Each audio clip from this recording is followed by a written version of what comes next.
In this tutorial, you'll learn how to display a live YouTube subscriber count in OBS Studio for your streams or recordings.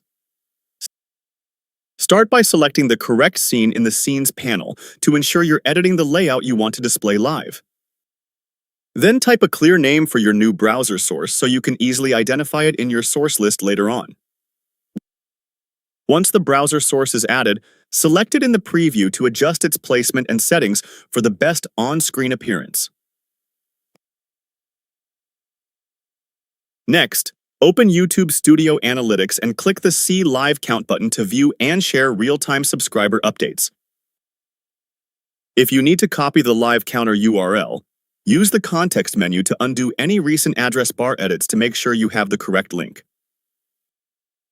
Back in OBS, paste the live count URL into the browser source settings, then adjust the width and height fields to fit your display style.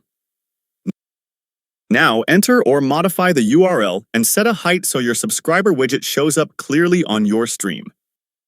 Fine-tune the look by clicking into the custom CSS area, allowing for transparent backgrounds or styling tweaks as you like.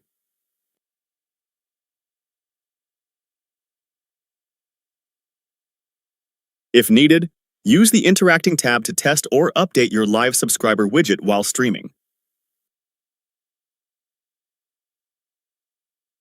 Finally, open the File menu if you want to save, export, or manage your OBS project for future broadcasts. You've now set up a live YouTube subscriber count in OBS. Happy streaming!